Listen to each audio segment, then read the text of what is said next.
Any questions about anything? Oops.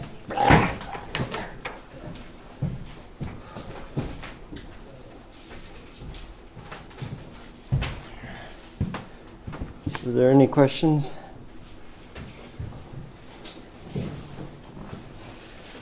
So today, before the exam, I promised I was going to prove the regular inverse function theorem, which is a more elementary result. I actually should have proved it before I gave you that sort of special inverse function theorem, because I needed it in the proof. So I'll fix that today.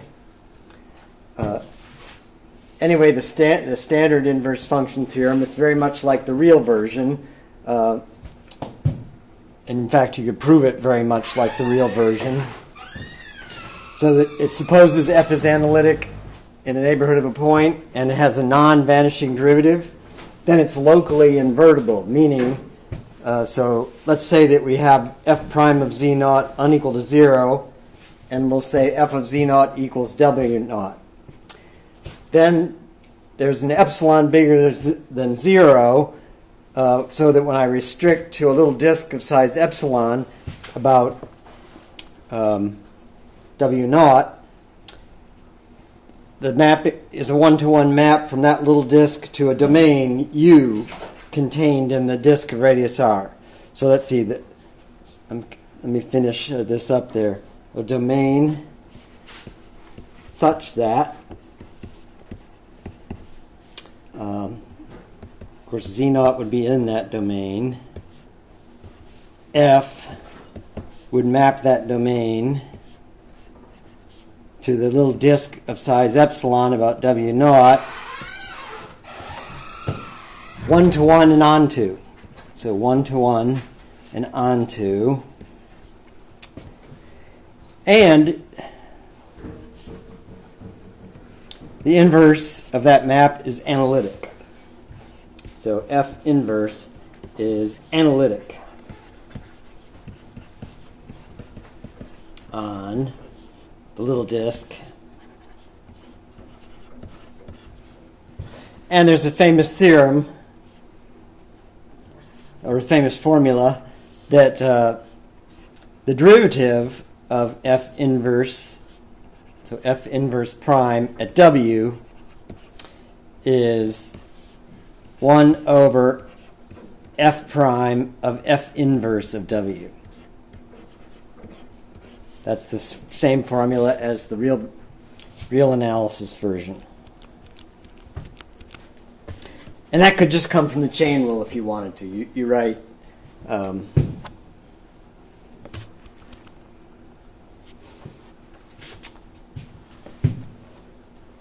if you wrote the composition and did the derivative via the chain rule, that's the formula you get. So if you ever forget that formula, that's how you remember it.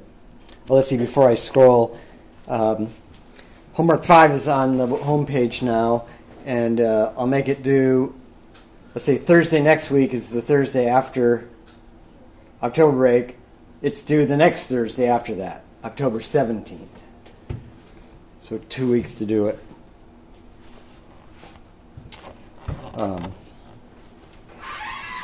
Questions about the statement of that theorem?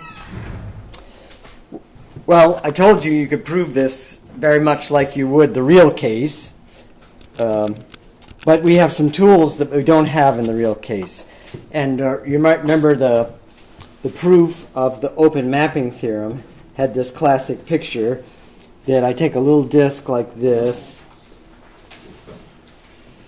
about z naught, and that would go to something.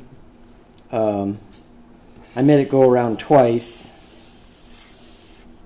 So F is going like this. This might have a small radius rho maybe. And this circle would be C sub rho, let's call it. Then this is the image curve, F of C sub rho. And if this is the W naught, let's make this a W naught right here.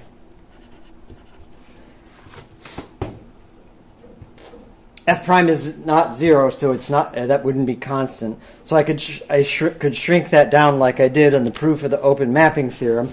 And if I can find a little disk like this that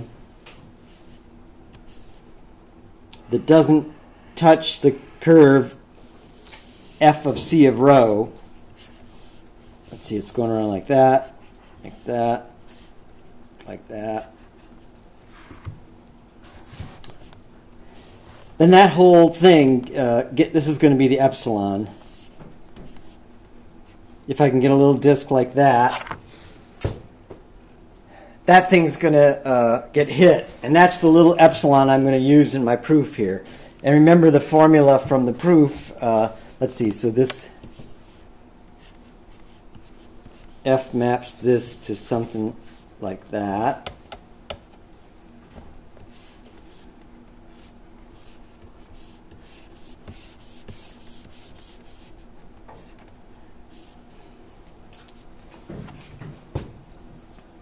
Okay, and this yellow one here, that's the epsilon I'm going to use in that thing. And when I go backwards, if I map inverse of that little yellow thing, I'm going to get the U here, which is could be, doesn't have to be a disk. That's the U. Does yellow show? Yellow doesn't really show up, does it? Darn. Okay, so what should I do? I should make this purple. That's the U-shaped thing.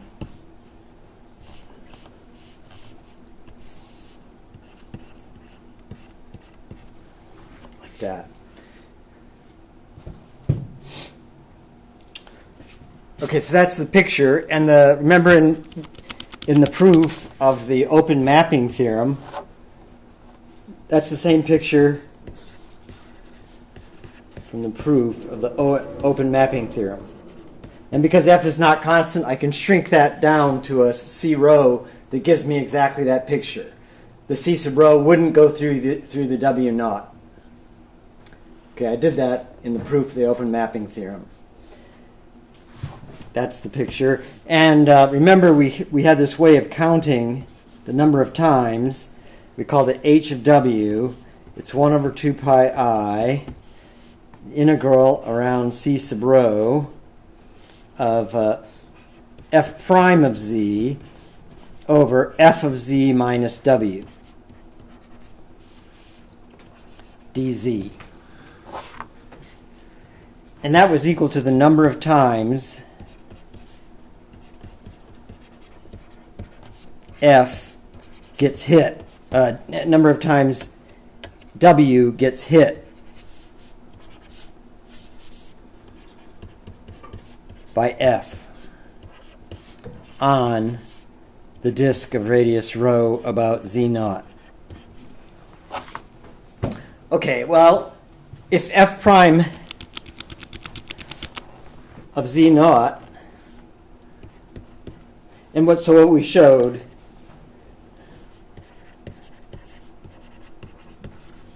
h of w was constant, and that constant was h of w naught, and that equaled n, which was the order of the zero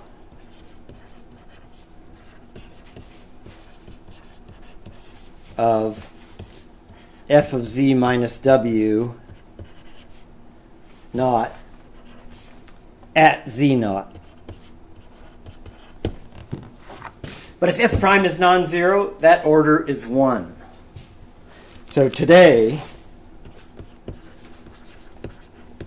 this is what we already did. Today, if f prime of z naught is unequal to 0, then we go back and look at that proof again, and we realize that n is equal to 1. Then f of z minus w naught has a simple 0. It's 0 at that spot, but its derivative is not 0.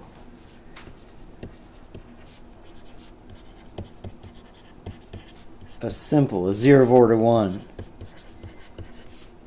is a simple zero at z naught, i.e. n equal 1.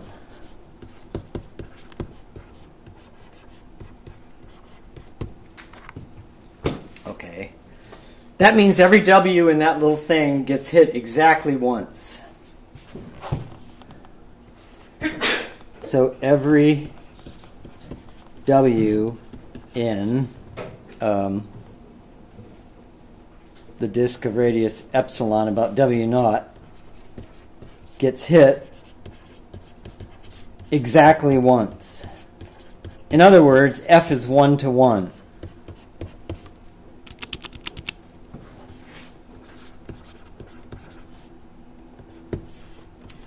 So f inverse exists on the disk epsilon z naught.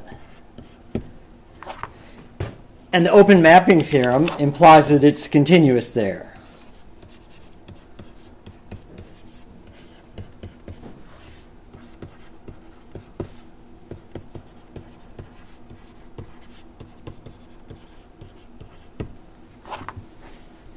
And I guess since each one of those, we also see that f is 1 to 1. Let's let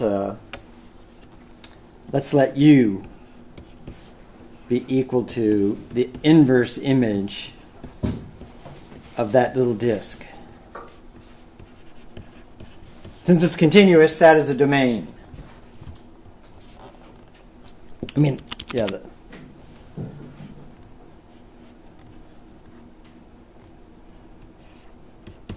U is a domain.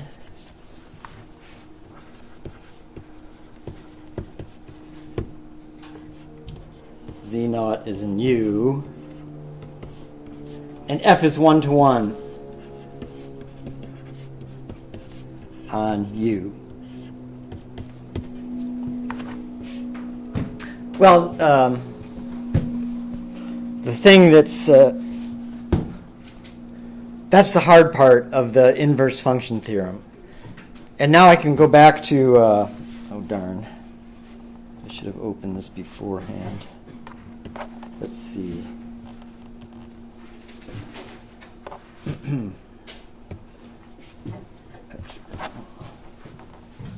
Sorry. Open. This is the lecture from before.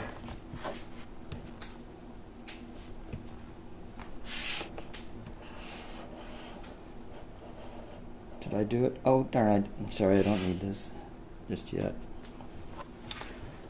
Okay, so the interesting thing is that the hard part of the inverse function theorem is showing that the inverse is continuous. And that happens because of the open mapping theorem.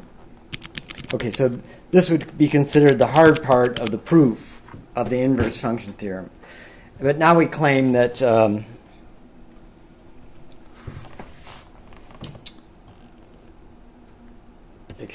rest is easy.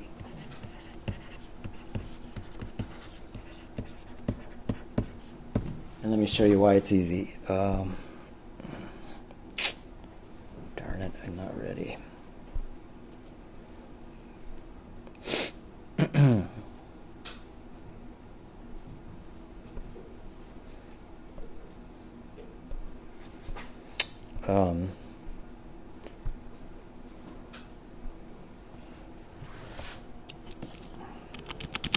The rest is easy. Knowing that F inverse is continuous is the hard part from the real version of the inverse function theorem. Exists and is continuous is the hard part of the traditional. And that just falls out from the open mapping theorem in the real case.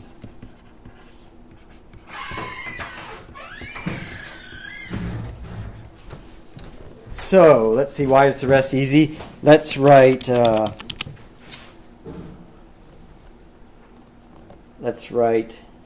W is equal to F of Z. W naught is equal to F of Z naught.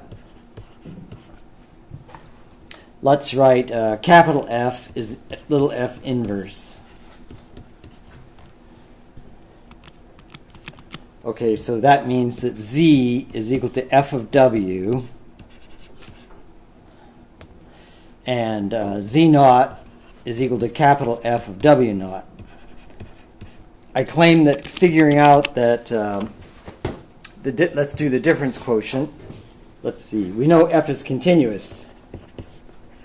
F continuous implies that F of W tends to F of W naught as W tends to W naught. Okay. And the difference quotient now is, let's write F of W minus F of W naught over W minus W naught. Well, let's see, F of W is equal to Z, and F of W naught is equal to Z naught. So this difference quotient is Z minus Z naught, and of course W is F of Z.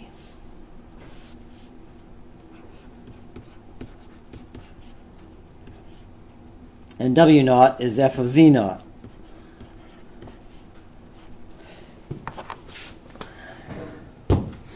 And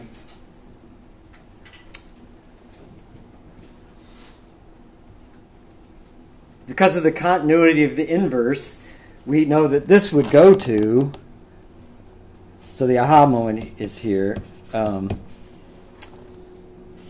We know that Z being the inverse, we know that Z tends to Z naught as W tends to W naught. So this difference quotient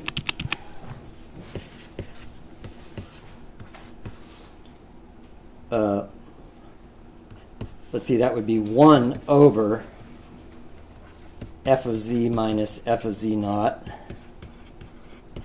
over Z minus Z naught tends to 1 over F prime of Z, which is not equal to 0, F Z naught, as Z tends to Z naught, or as W tends to W naught.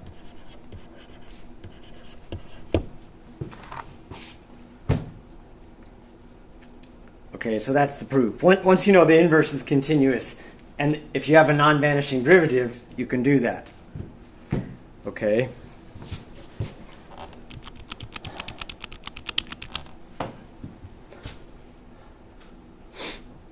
And that's the formula we wanted to see. What we see is that F prime of W naught equals 1 over F prime of Z naught.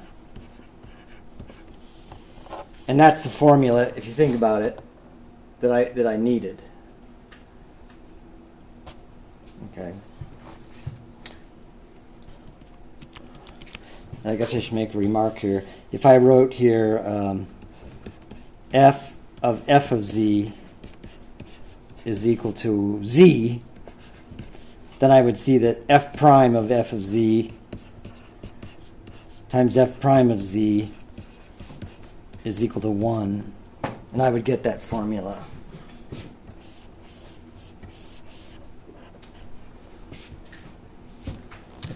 If I forgot what it was supposed to be. Questions about that? Well, now I mentioned this famous theorem at the end of last time. Oh, that's not the right thing. What am I doing here? I'm sorry. What's this? Oh, I'm sorry. Open.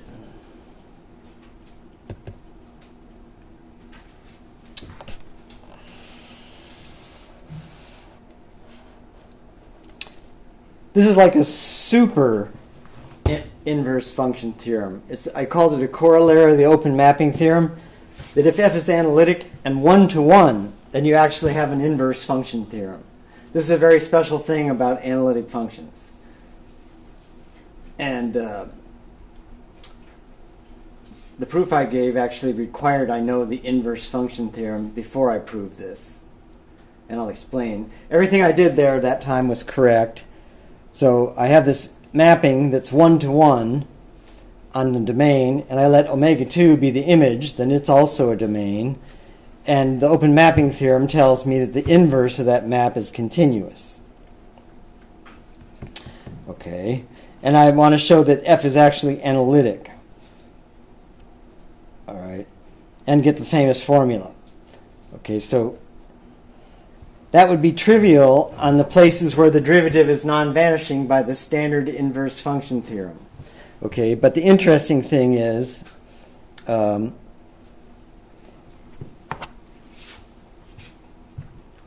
I want to consider the possibility that f prime would vanish. I got to show it can't vanish. So if f is not constant, then the derivative is not identically zero, so the zeros would be isolated. And now I would shrink down so I have only one zero like that in the picture, and I would have this inverse like I just cooked up. And I could do the inverse function theorem at all the points except the center W naught there. Okay? So this is the thing, this thing I said I added this blue here that I'll prove this properly after exam 1. The proof of that required the inverse function theorem. If the derivative is non-zero, then the inverse is locally fantastic. Analytic, satisfies the classic formula. Okay, so we know that. So the inverse, capital F, is analytic on the punctured thing there. And it's continuous at W naught. Okay, which means I can use the Riemann removable singularity theorem. That's a tool we don't have in the real case. That's why this isn't not even true in the real case. Okay. So I can make F analytic at capital F analytic, and then when I write the composition there, capital F is analytic, little f is analytic, and it's equal to z everywhere if z is unequal to z naught, but it would be equal to that z naught also by continuity. And now I can differentiate that and get the formula. And that shows that f prime can't vanish. So that isolated zero of f prime just can't happen because of the Riemann removable singularity theorem applied to the inverse. Okay, so now we have a proper proof of that. The thing I was missing at the end of the hour before exam 1 was that at the places where the derivative is non-zero, the regular inverse function theorem spits that out. And then you remove the weird spot by removable singularity theorem. Okay, so that completes that. Questions about that? Where was I? Okay.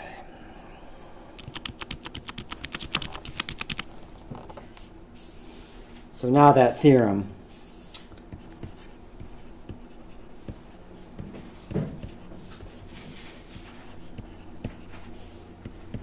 Now the proof of the, I like to call it special inverse function theorem.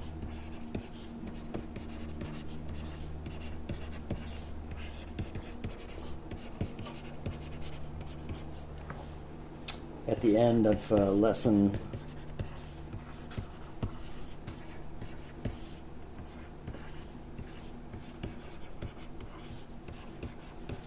is complete.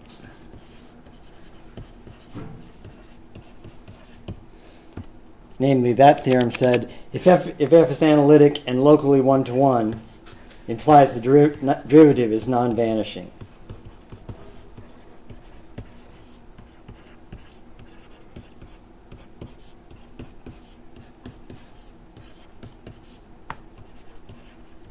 That's really special thing for analytic functions, and it's actually an important result.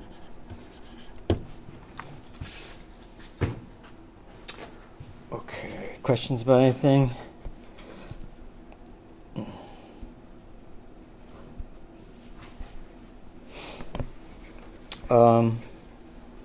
I'll do something a little bit more elementary.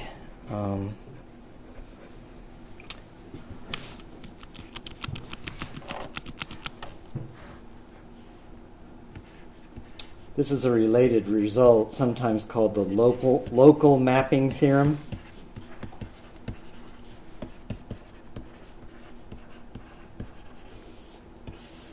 That's what Alfors calls it. And it says, let's say that, I guess I'm going to prove the theorem by stating it. Say that f of z naught equals w naught with multiplicity n.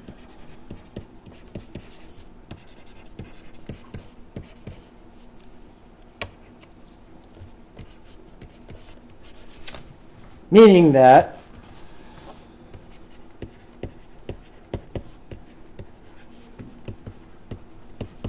f of z minus w naught has a zero of order n.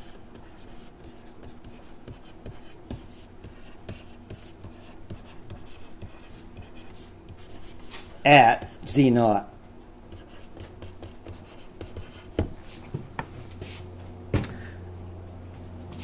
Okay, step one is to shrink it down so you get, let's shrink down, get a disk, d rho about z naught, so that z naught's the only zero of that.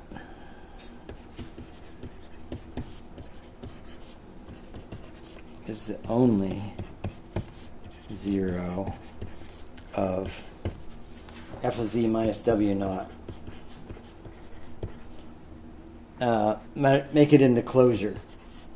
You can always shrink it a little bit more if that's not enough. Okay, so that's the easy step. Step two is we'll write f of z minus w naught has a zero of order n, so that would be equal to z minus z naught to the n times some f that's non-vanishing at z naught, where f is analytic on that disk, and it's non-vanishing, in fact.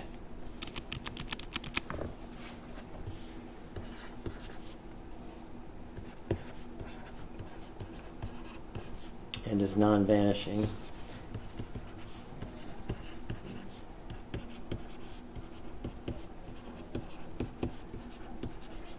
In particular, f of z naught is not zero.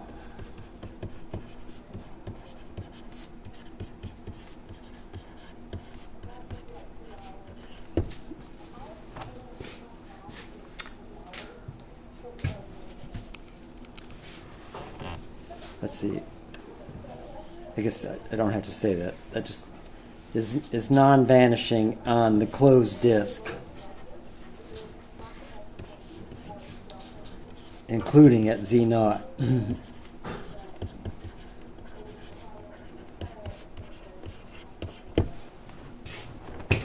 Okay, that's good. And here's the new stuff. We know how to cook up nth roots now on a convex set. So d rho is a convex set.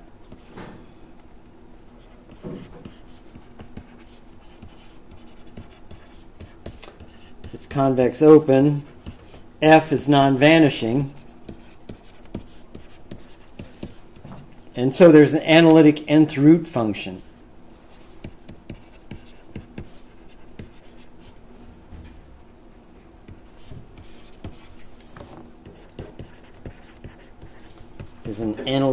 nth root function.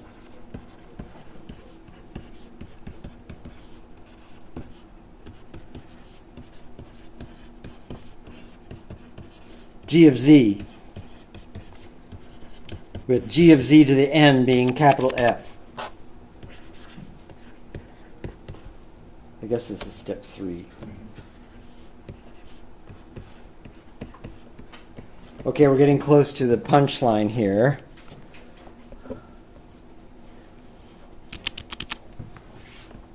And of course, G would be non-vanishing too.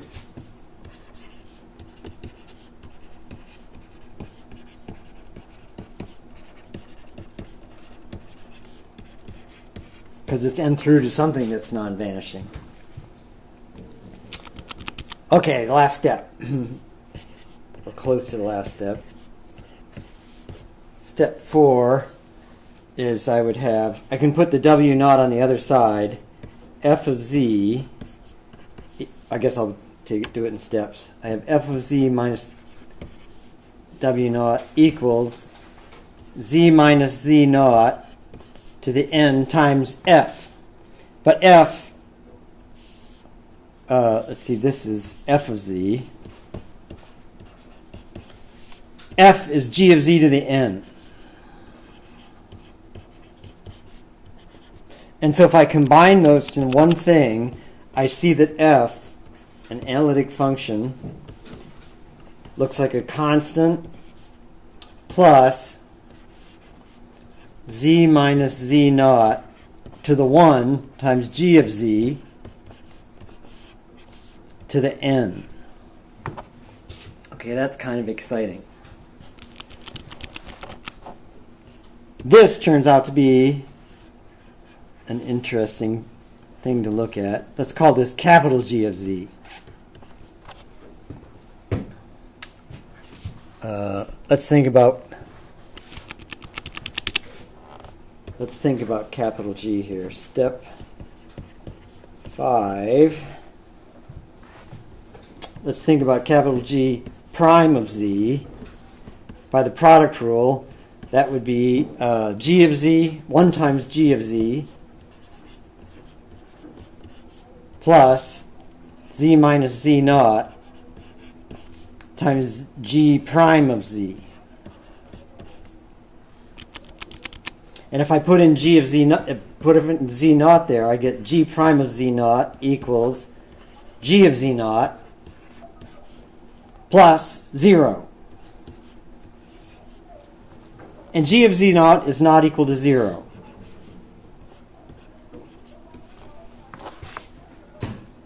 So g prime of z naught is not equal to 0. And so I can do an inverse function theorem.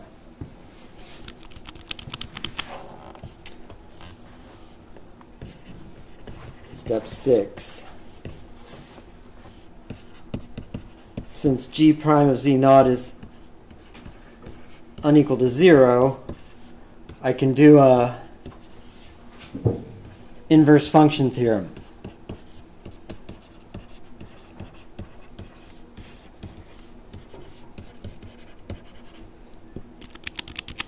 Near, let's see,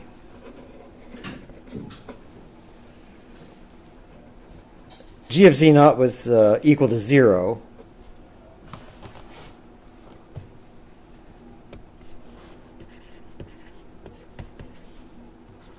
Capital G of z naught equals z naught minus z naught times g of z naught equals 0. So if I do that inverse function theorem business, I would get a little disk of size epsilon about 0 and a domain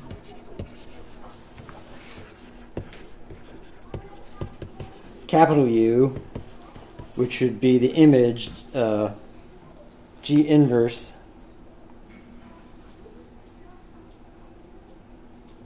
I guess the U here, it would be contained in our original disk about Z naught, such that G maps U 1-to-1 onto my little disk.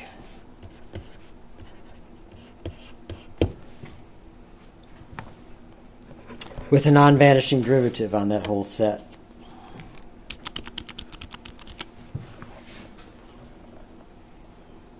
One-to-one onto non-vanishing derivative. And now I can draw the famous picture. Step 7 is to draw the picture.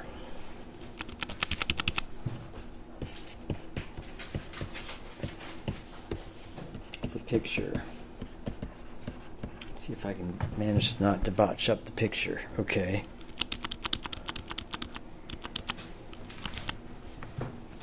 Okay, I started out with that bigger disk about Z naught.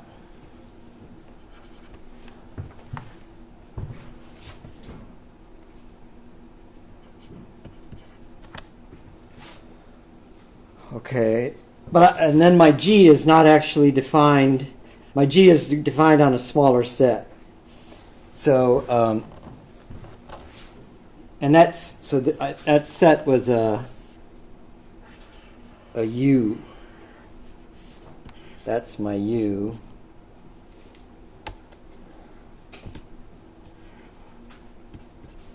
This is a circle of our original circle.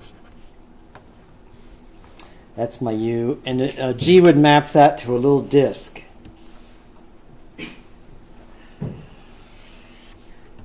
About 0 of size epsilon. And then the main part of the map is the Z to the N. So this is the Z to the N part. And this thing is one-to-one onto.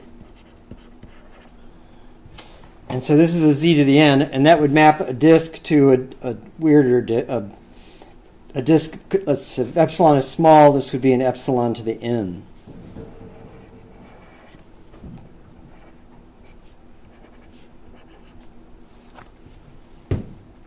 And then we've got to add W. Add W naught. That picks up that little disk. Let me pick it up.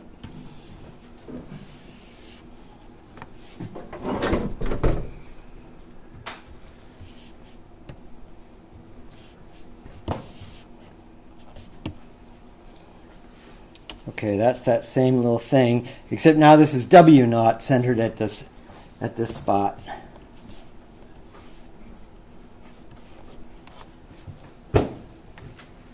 And so now you understand, oh my gosh, to understand a mapping that maps Z naught to W naught, it would have some multiplicity, and its behavior is totally like Z to the N.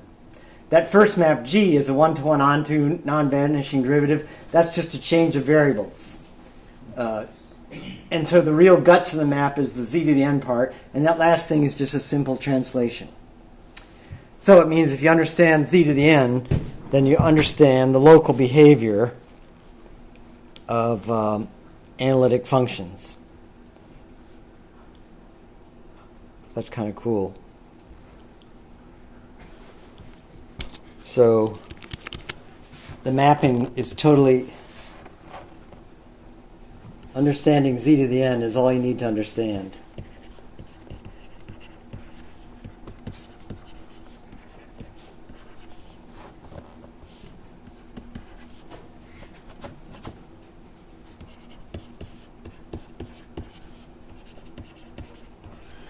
So for example, if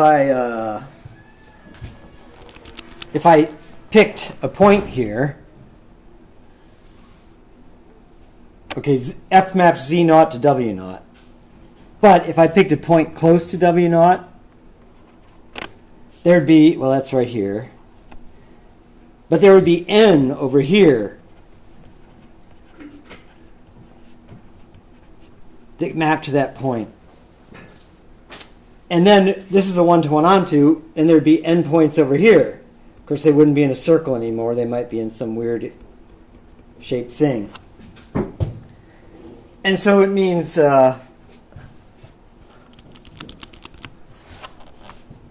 exclamation point. So for example, we see f of Z naught equals W naught.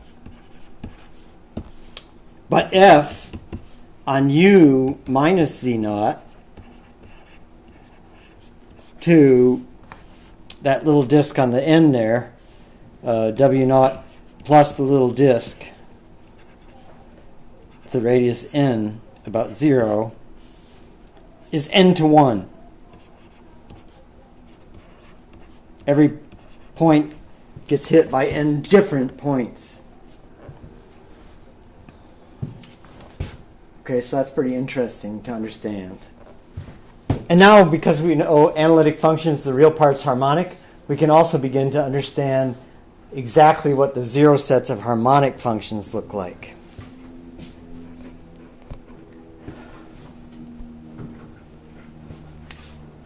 Okay, well, I thought I'd say a few words about the exam.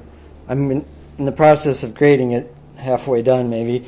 I thought I'd go over the solutions real quickly. Were there any questions about this? Anyway, all I really needed to do this was the inverse function theorem and cooking up nth roots like we did. And I'll say more about it after break. No class on Monday because it's break. Let's see. So I wrote out solutions to exam 1. First problem was to compute a contour integral that starts at 1 plus I and ends at 2 minus I and avoids the branch cut of the positive real axis. So naturally you would use a log function. The log function you use would be the zero branch, and so the theta, the log of the z would be natural log mod z plus I theta, where theta is the argument between 0 and 2 pi. You could make it between 2 pi and 4 pi if you wanted, get the same answer. And there's a curve that might do what I say. I mean, you could go all over the place, it can cross itself. So you don't want to try to parameterize that and do it. You want to use a fact.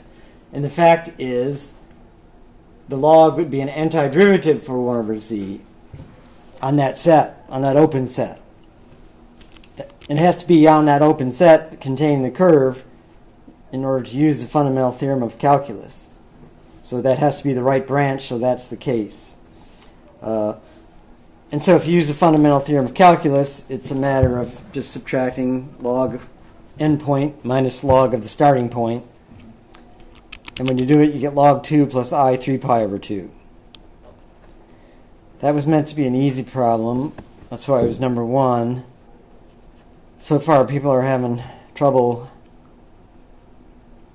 writing down the log properly. If you don't do that, then you get kind of stuck at that last step. Questions about that problem? Number 2 was that if you have a continuous function on a domain that's either non-vanishing, well, then it has to be either always positive or always negative. And the simple topology proof that that's the case is that you assume there's an A where it's less than 0 and a B where it's greater than 0. Then, since it's a domain open connected set, it's path connected, and I can connect A to B by a path in omega.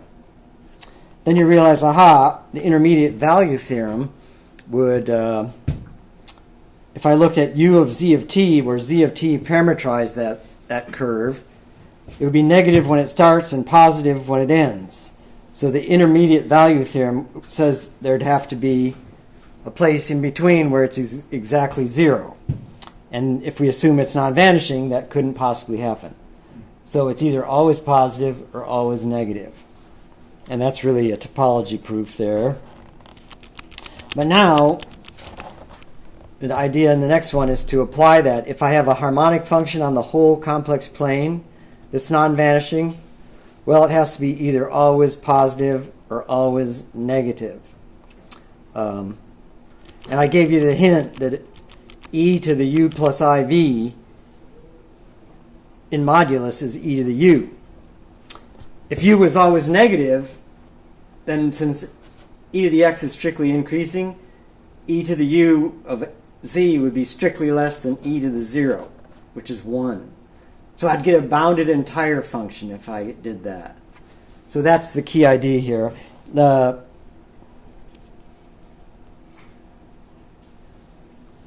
I had that great idea if the u was negative. If u was positive, then of course I could take 1 over f and do the same thing. So in the positive case, I can reduce to the negative case by taking minus u in place of u. And in the negative case, the one I liked, u has a harmonic conjugate. We know that since it's a C2 smooth harmonic function. We cooked up harmonic conjugates in that case. And so let's write f as u plus iv. Then of course e to the f is also entire. And that big hint was that the modulus of e to the u plus iv is e to the u. And that would be strictly less than 1. So it's a bounded entire function, and you use Liouville's to see that e to the f of z is a constant. The very last step would be to see why that implies that u is constant. You have to think about that a little bit. You can't just take logs of both sides, really. But e to the u is the modulus of e to the f, and that's a constant. So that exponential is invertible, has a unique inverse. So u has to be the natural log of the modulus of c, and we see it's constant. There's various ways of thinking that out, but that's the easiest one. Question about that one? I'll post these afterwards if you want to look at them more carefully.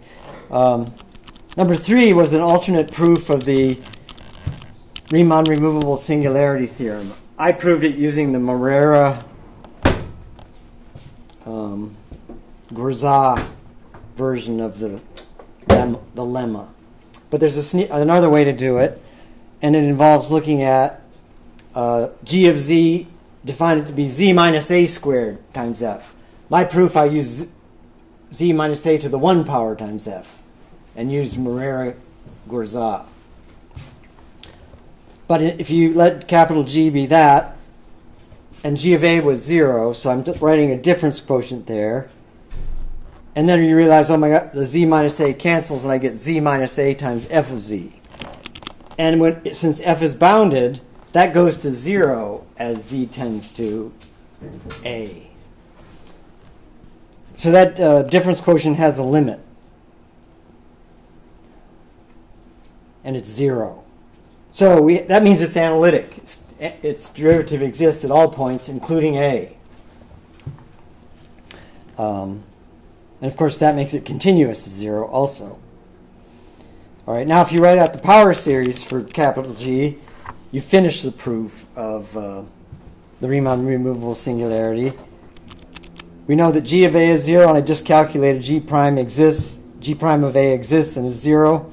And so when you write out the power series, the first two terms of 0, and you can factor out the z minus a squared, and that function you get in the square brackets has the same radius of convergence as the series for g, which is greater than the epsilon radius of convergence. So capital G is z minus a squared times little g of z, where g is analytic on the same disk. And of course, when you divide by z minus a squared, you get what f should be at a. F is equal to z. F of z is equal to g of z when z is not a. And g is analytic, so you can make f analytic by giving it g of a's value at a. Anyway, I've written a little more about that. The last problem was about if the product of two analytic functions is 0 on a domain, one of them has to be 0. And the key to that was the identity theorem. The case where f is identically 0 is silly, easy, done. If it wasn't identically 0, the zeros would be isolated. And so you can always find a place where it's not 0, a disk.